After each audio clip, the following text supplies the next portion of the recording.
Preppy. It's Thomas Lawrence. I'm TJ Holmes. So we're previewing the Red Bluff Spartans football season. And Thomas, the Spartans are coming off a 2-8 campaign.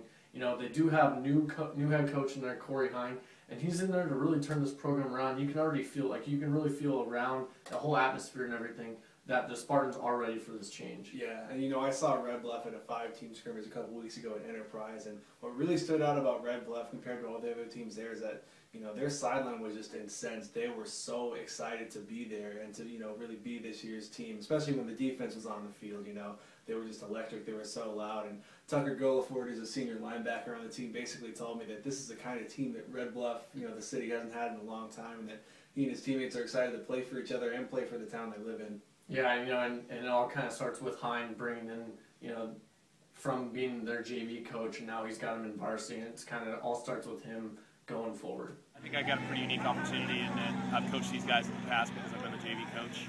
And so when we came in and talked about the changes that we wanted to make, you know, a lot of them we'd already been doing on the JVs, and so they embraced those things. And so that part's been really nice that we know them. They know us, they know how we're going to act, they know what kind of meetings we're going to have and study halls and things like that. Offensively and defensively, we speak the same language because we've been together for a number of years, and so that transition has made it really smooth. You have Garrett Sandow at quarterback, you know, then they have his weapons, Mitch Fox, Wyatt Hopi, you know, at wide receiver. Then you got fullback, who's going to be instrumental in this pro-style system that they're running, the switch from the spread to the pros, Tucker back. Then you also have Kyle Case at tailback for him. Yeah, Kyle Case, as Coach Corey Hine told me, is really important in that secondary as well, kind of the quarterback out there, you know, keeping their formations in place and everything. That 3-5 base package they're running now, that's really popular with teams around here. And they also got Tucker Golaford, who I mentioned earlier, as an outside linebacker. You know, Hine called him a really inspirational player to the team. And you know, their anchor, though, is, and that's a direct word from Hine, is Brandon Rigoni down the line as nose tackle, and he's returning all EAL South in that position. And, you know, that defense, TJ, that's going to be really, really important for a team on the bounce back against difficult EAL schedule, to say the least. Yeah, it is. I mean, you look at these,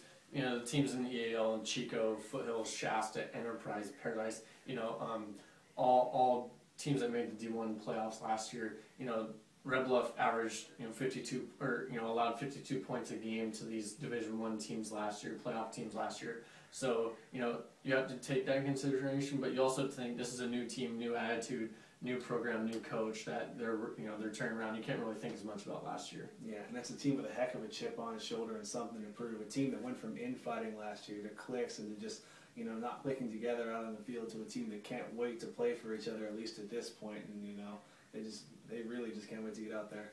Yeah, and you look at that, and you know, they should be able to surprise some people. You know, if teams come in and underestimate them, they might even make a playoff run. That's going to do it for the Red Bluff Spartans, and make sure you check out prepbeat.com for more high school sports information.